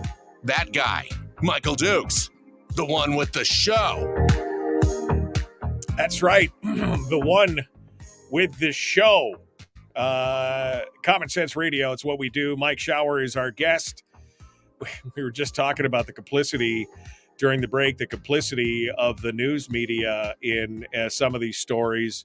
And how anytime we talk about something that is counter to the narrative that's being pushed by Senate leadership, House minority, and the news media, we're being labeled as, well, why do you hate children, Mike Shower? Why do you hate children? Don't you know that they are our future and we teach them well and let them lead the way, kind of thing. So anyway, you were saying before you were so rudely interrupted by the break, that's where we're at. Yeah. So, I think it's important that people hear sometimes there are a few objective reporters that have asked good questions and they actually, have fairly painted both sides of the story of what's happening here now and then. Not always, but sometimes. And sometimes we have to yell at them a bit, but they will do that. And then sometimes they get shut down, though. I've seen this happen where, they want to print something or say it and they've tried, but the editor shut them down, at the Anchorage Democratic News or, somebody else. So there's more to it than just that. But, we're looking at things, and I think it's important that third rail, right, or, the fifth column, we've got the press out there that's supposed to be asking these hard questions and keeping the government accountable. But if they can't report on stuff or won't, then that hurts, right? Because you would want them to ask questions. I remember, I think it was, because this is ironic, because this, Senate coalition and our Republican colleagues decided to give, Senator Hughes and I 0 committees, right? So we can't effectively work on policy and legislation for our district because they've silenced the voice of 115,000 Alaskans in the Senate. And so I have more time on my hands, right? So more time to cause trouble. Woohoo. But what I can do, and I've been doing a lot of, is going and watching all these different press conferences and committees because I have more time than I used to have before. And so it's actually an ironic comment talking to some of the House members, because before they'd be like, hey, Mike, what are you doing? You want to talk? You want to come sit at, the House minority Republicans, because they have been in the minority the last 4 years. And all of a sudden I'm like, hey, how's it going? Rep XYZ. And they're like, I'm busy. They got their head down. They're just walking fast. I'm like, different being the majority, isn't it? So it's like a flip to watch those guys, how busy and running around they are. Yeah, exactly. Now I'm that guy. Now I'm like, well, I can come sit and talk to you. Oh, I don't have time right now. Yes, okay. Surprise. It's actually busy when you're in the majority. Yeah. But I remember watching one, I think it was Senator Giesel made a comment. I don't know if a press person asked or if she just commented on it, but there was something that drove the conversation that stuck in my mind, because it was about not her answer, but it was about the press asking the question and maybe a follow-up question. And something came up, and her comment was, well, the people, we just had a constitutional convention question on the ballot, and 70% of the Alaska people said no. And it might have been in reference, I think, to the judicial selection bill, or, that maybe it was right after Winfrey's speech, the Chief Justice. Right. And she's like, The people don't want to change this, and it takes a constitutional amendment to change how we select our judges. And nobody questioned that. Nobody said a word. Nobody followed up. And I go, well, first of all, that's wrong. It does not. I've had a bill in for 2 years that I got to Senate Finance last year, and they killed it. Their call. They told me that. And you don't have to change the Constitution to change how we change judges, because the bottom courts, all three of the lower courts, can be, by law, which is the legislature, we can change how we select and pick those judges. Totally our call. And that would be one question, because somebody that was really following this, they should ask, well, there was a bill by Senator Shower, or didn't have to say my name, just say a bill that, said, you could change how we do this, through statute. Nobody questioned it. What she said, they took it as gospel. And the second part of it was, another savvy reporter, if they wanted to be fair, they go, well, Senator, the pro-Constitution convention was outspent over 100-1, mostly by lower 48 money, dark money from outside of this state, from big unions and others. Don't you think that had an impact on the people's opinion? Because even today, we're still getting inundated with dark money commercials left and right all day long, from Alaskans for Better Elections and others, about the ranked choice voting was the best thing ever. But see, here's my point, Mike, not to what she said but it was what the press doesn't do, right? They don't follow up. They don't ask those hard questions, and they should be doing that, because they're supposed to be objective. They're supposed to be asking and digging for the whole story, not just one side of the story. But when the press mostly leans left, and so they agree with the narrative that's being pushed by those people in charge, or this Senate body, or whatever it is, they don't go farther. They don't dig, because they agree with the story and they like it. So they just let it go. Do you think they're going to come talk to me and ask me, well, hey, Mike, this senator said that, or this was that, but you had this bill? One reporter came by, to his credit, and has asked questions about that, because he was following it and we discussed it. And we'll see if he's able to print something on it or not. One out of a dozen of them running around in there listening, asking questions, right? So I think that's an important part of this conversation, because the press has a job to do. And I would argue that the press fails more often than not in this state to do that, because they are not giving a holistic picture of what is happening. So people can truly, we report, you decide. One of the news, companies always said that. And I think it's valid. Yeah, I think that's when their cognitive biases are showing through. As you said, most of those in the Fifth Estate are either center left or just full on left leaning, and they're letting those biases, I think, shine through by not allowing or fully exploring. It'll be in a whole story about a specific topic, and they'll have one little tiny 2-sentence paragraph about what the opposition said, and yet the rest of the article is extolling the virtues or highlighting all the positives that all the pro people are saying, and the one con person gets 2 little lines in there. I think that's got to change. Can we get down into the details of this just for a second, though, and talk about the bills that are coming through on this, the BSA increase and everything else? Is anybody, with the exception of you in the minority and maybe some of is anybody else talking about, fine, we could talk about a BSA increase, but we need to talk about the accountability measures that are going to be baked into it? That if there is an increase, that it must be tied to some kind of achievement increase in scoring and stuff like that, because we're 49th out of 51 states on, reading and writing and science and all these other things. This new report just came out here recently. The Heritage Foundation has it put out that we are in the bottom of everything, yet we're in the third from the top in spending. And so something has got to go wrong. Putting more money in it without that accountability means nothing. Well, you and I know that, but I'm not hearing anybody that is in these committees or asking those questions, Mike. You don't have minority in committees in the Senate to ask questions. So they've already silenced us effectively by kicking us to the side. So they've taken care of that little problem, that little thorn in their side. They just don't listen to us and don't even give us a voice, right? That's one thing. They've shut it up, and I don't hear them talking about it otherwise.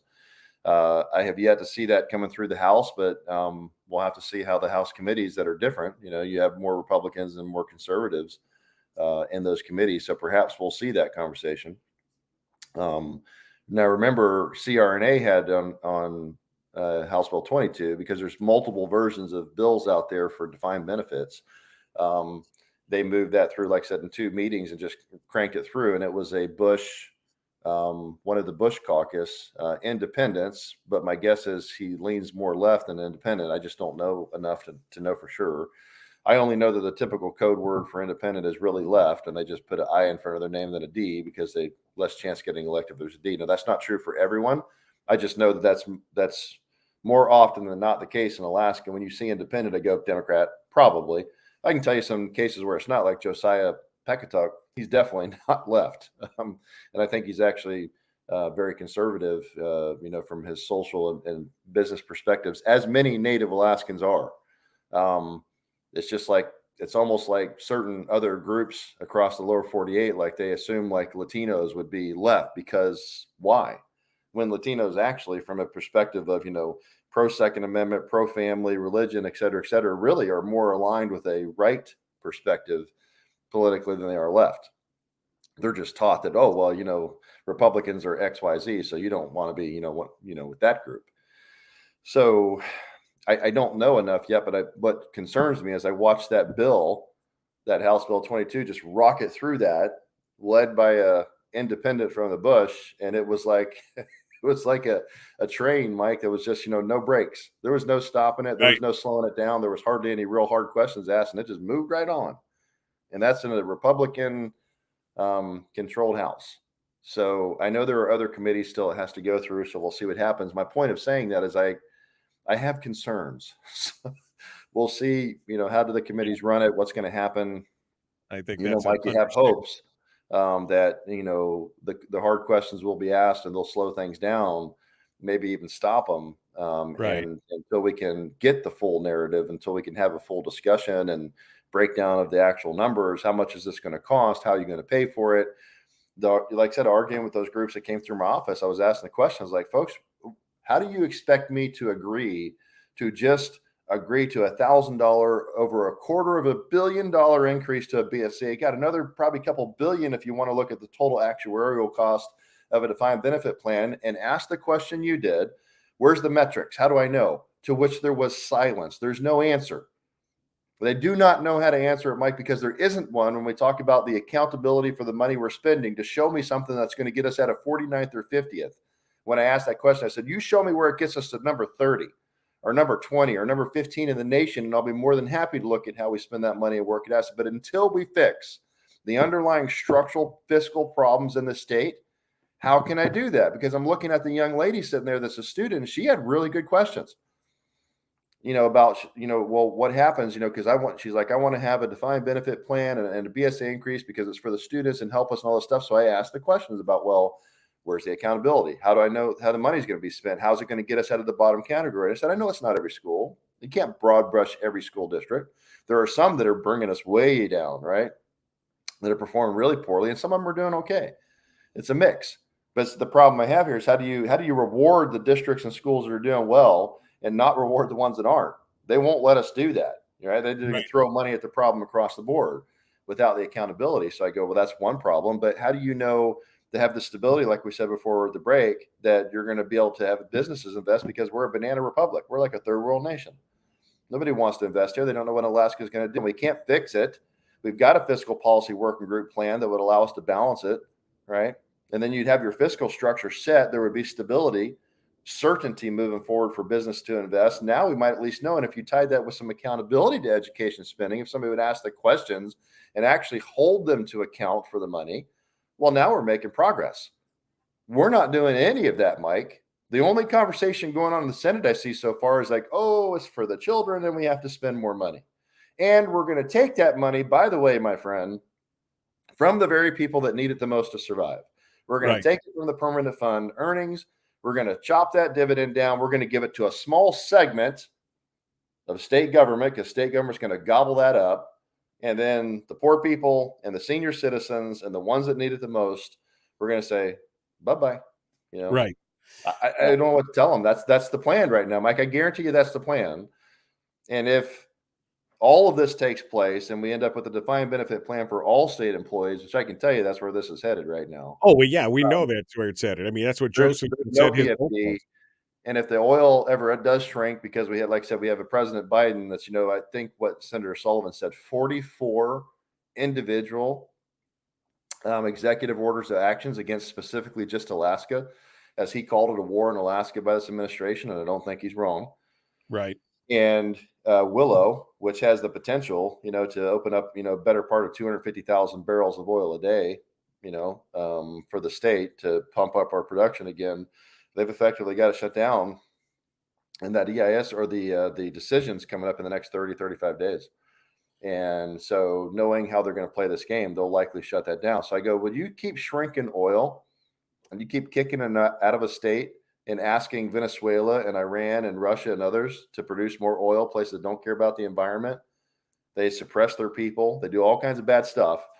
And we can't do it in Alaska where we do it better than anybody, in our own country with our own, where we have law and order and things we follow. So where are you going to get the money, Mike, after that dries up? When you have no industry, you have no tax base to tax because we have such a small state population. Where are you going to get it? When the money supply runs out, how are you going to pay for all this government that you've created and increase the spending on? Well, there ain't no options, brother. It's the question that nobody's asking. How do you pay for it all? How do you pay for it all? Their answer, of course, wink, wink, nudge, nudge, is we'll just take the permanent fund because, we're providing services for, and all those people that are hurt, we're providing services for them anyway, so they should be fine. Don't worry about it. That's the answer we're getting right now. Mike Shower is our guest. We're going to continue here with him. One final segment dead ahead, The Michael Duke Show. Common sense, liberty-based, free thinking radio.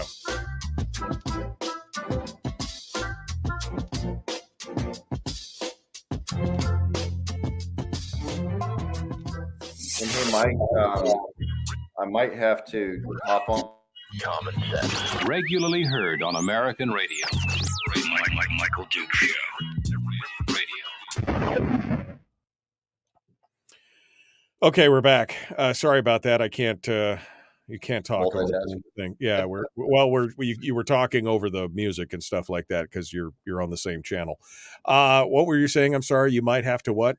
I have to drive into the office for a meeting here at 8:00. So either I have to bow out now and ditch you, unfortunately, or I can go to the headset and talk to you, but I won't be able to do this fun little, video. Right. Are you on the phone right now? Or are you on a laptop? Oh, I'm on a laptop.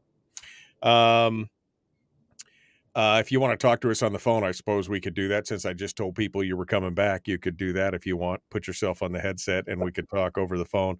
Or you could. A meeting call last night late and I didn't see it, so I'm like, oh shoot, it was at 8:00. So of course I can't go the whole program unless we're on the radio. If you want to, you can actually use your phone and just do audio through this because you can follow the same link on your phone, or you can just call me. Either way. I can pull it up on this here real quick, and I'll just talk to you that way. So I should be back on with you by the time we come off the break. Okay, go ahead and do it, and back up if that doesn't work for some reason. Just call me on the phone. Okay. Sorry. Thanks. Got to go to work, man. Important stuff here. I know. You are working. I just want to let you know that you're working right now. So, yes, all right. Okay. Thanks. All right. We're going to pull Mike Shower back on here in just a hot minute, and we will get him squared away. All right. Let me make sure everything's connected properly, and we are good to go. I don't know if this is good or bad, this conversation with you, because I just get so irritated by this whole thing. So irritated by the blasé attitude of many of these legislators who are like, oh yeah, well, we're just gonna take it. It doesn't matter who has to pay for it. It's important, blah, blah, blah. I mean, oof. Yeah.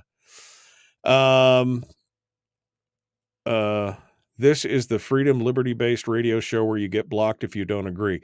Obviously, that's not right, Harold, because you're still here. I don't know what.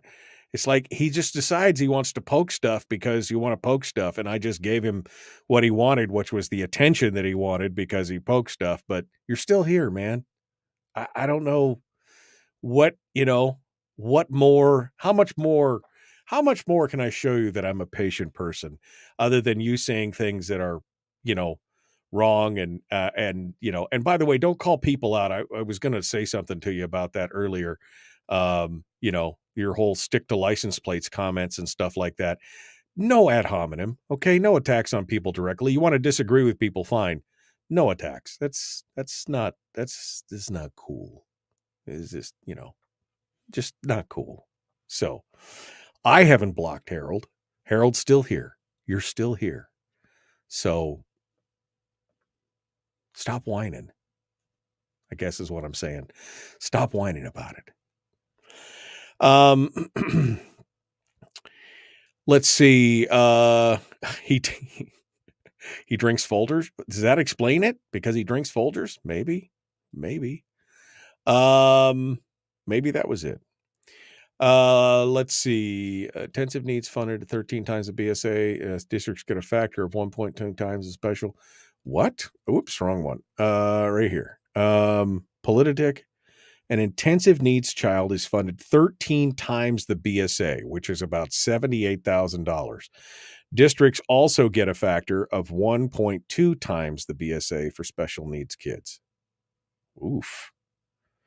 Okay. That's some crazy stuff. All right. Where was I? What else have you guys been saying during the break here? Can I exhort you to please, since there's 65 something people between the two chat rooms right now, to make sure that you go out and you like and follow the show page on Facebook. I guess I don't really need that, but what I do need you to do is go over to YouTube. Blink. Nope. I screwed it up. There's a dot at the end of it. I screwed it up.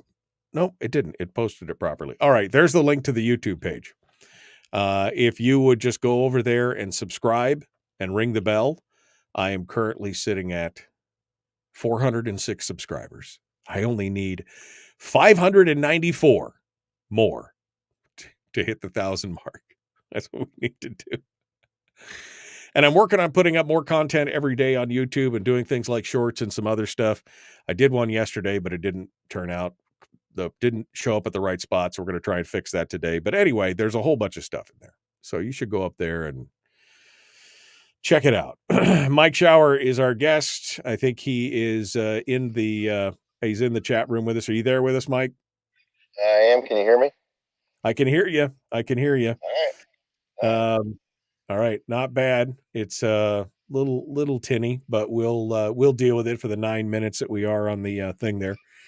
We're 40 seconds out. So you all ready to go? You're driving and ready to go? I'm driving back into a meeting. I'm ready to go. All right. Let's continue. 10 seconds out. The Michael Duke Show, common sense, liberty-based, free-thinking radio. Like and share. Here we go now. Let's do that.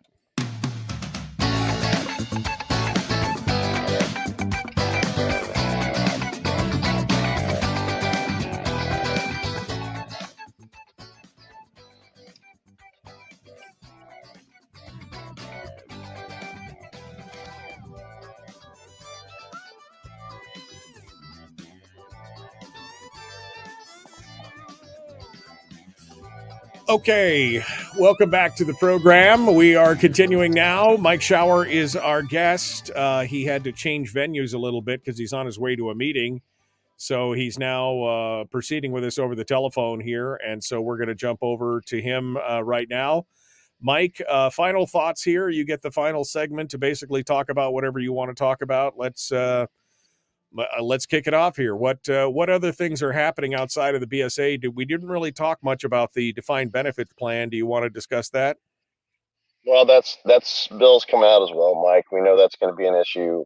I think those are two of the most distressing ones to me right now, is to see the Senate, a coalition, with 9 Democrats and only 8 Republicans when there's 11 Republicans. This is troubling because I know for a fact there are at least some Republicans in those 8 that do not support massive BSA increases without any accountability and do not support a defined benefit plan. But they have aligned themselves with 9 Democrats, most of whom support it. So they are now outnumbered in a big way. And this is a choice they made to kick out the 3 most conservative members simply because we wouldn't agree to a binding caucus. And so now you've got trouble.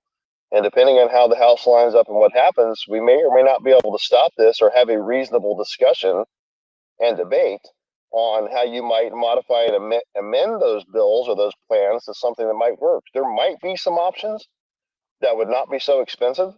But, the reality is, Mike, the way some of this is sailing through, like the CRNA committee in the House is concerning. Man, I mean, there was like I said, there was no brakes put on that thing; just sailed right through there. You're like, oh boy. So, and I go back to, the press again asking questions and drilling down. That's a part of their job, in my opinion, is to ask these questions and go through these things. Like I said, when the comment was made by one of the senators at that press conference, about selecting our judges. I go, well, they should know that. They should know that there's been bills and discussions and hearings about these things and multiple committees about there's other ways of doing things, but yet they don't ask those questions. And that's more so than what a senator says. Any senator or House rep, whatever they say there's individuals here, right? 60 of us, there's different opinions. I don't care. People should be free to vote and say and do what they want. Now, we know that's not necessarily true with the binding rule that we've seemed to love so much in this state, but my point is they can say and do what they think is best. That's what they should be free to do. They were elected to go there. We should all have that option. But that being said, the press is part of holding us accountable and making us answer questions to the public for a broad, objective discussion and debate on the merits and the pitfalls of the various legislation. It's one of the reasons I will never agree to a binding caucus. I can't discuss and debate the merits of the budget or a president or House Speaker's decisions, the procedural votes on the floor until I see them. How can I possibly agree to vote yes on things that I don't know what they are yet? It doesn't make sense. But the press should be asking those same questions, right? They should be asking questions about the binding rule. How can you agree to vote for something before you've seen it?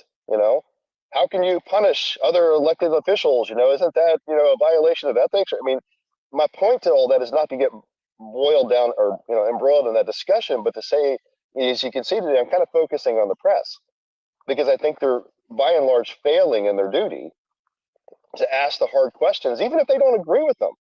Was it I forget which very famous member of the press many decades ago said that that's you're somebody, they should have a whole career and nobody should be able to tell what your politics are, something to that effect. That's not exactly what he said. Right. You should be able to go the whole career and not know. I think it was Walter Cronkite, I think, that said something like that. It might have been Walter Cronkite. And it was to that effect, which is valid. That's what it ought to be. You can go vote how you want and hang out in the boardroom, with your buddies having cocktails and lambasting the other side. That's fine. But when you do your job, you're supposed to be objective. You're supposed to ask all of the questions and print a fair accounting of that so that the people can actually make decisions based on good information.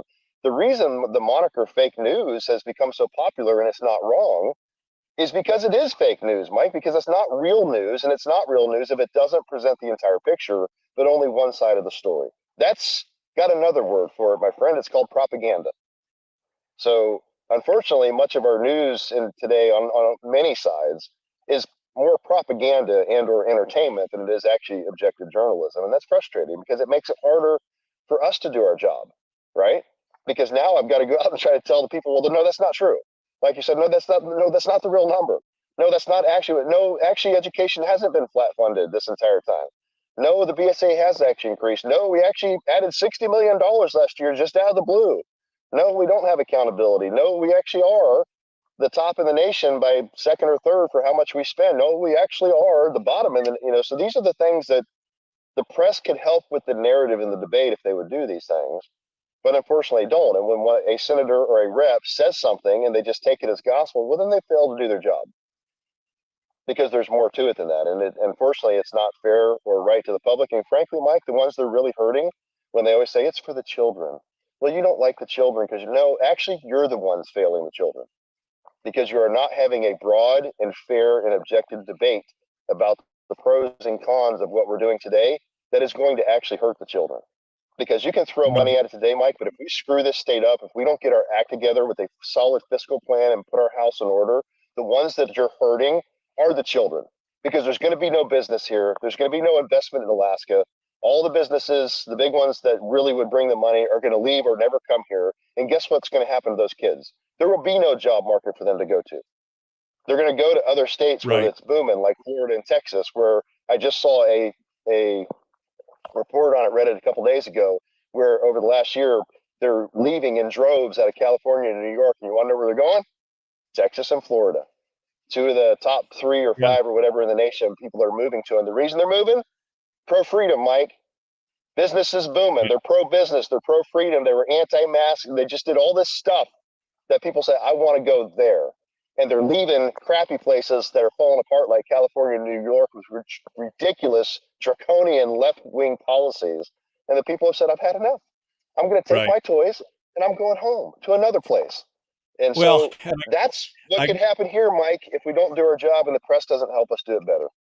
Well, I got to say, and it's a little disappointing that the only counterpoint to everything that we're seeing is like this show, which has a good reach, but it doesn't have nearly the same reach or anywhere near the same reach as the mainstream media.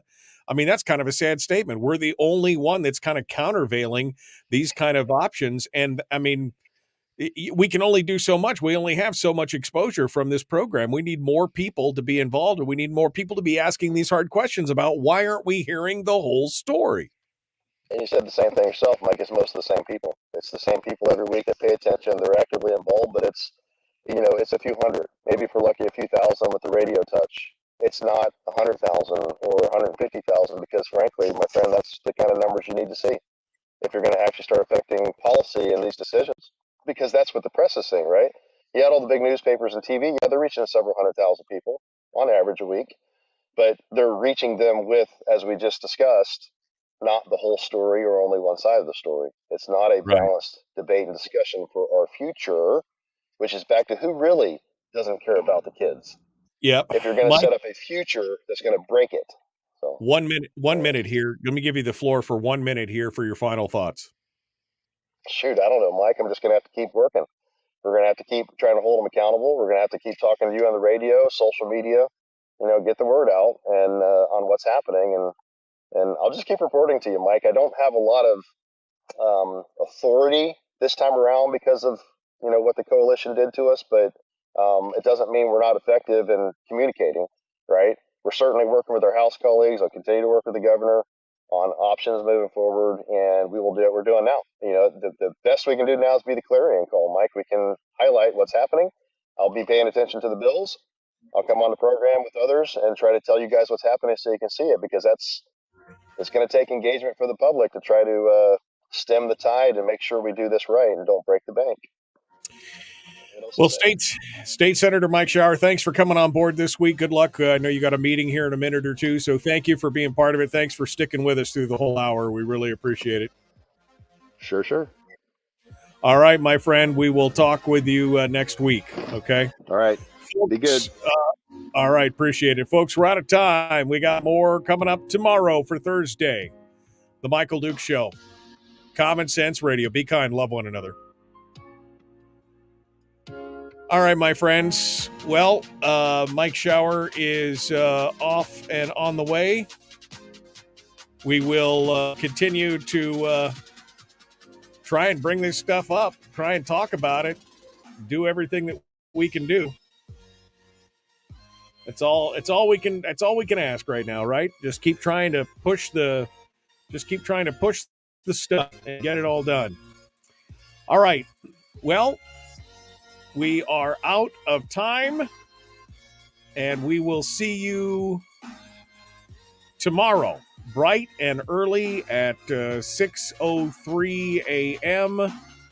right here on the Michael Duke Show. Common sense, liberty-based, free-thinking radio. We will see you tomorrow, folks. Have a great day.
We've shed our terrestrial radio skin, and now we are slimy lizard internet people.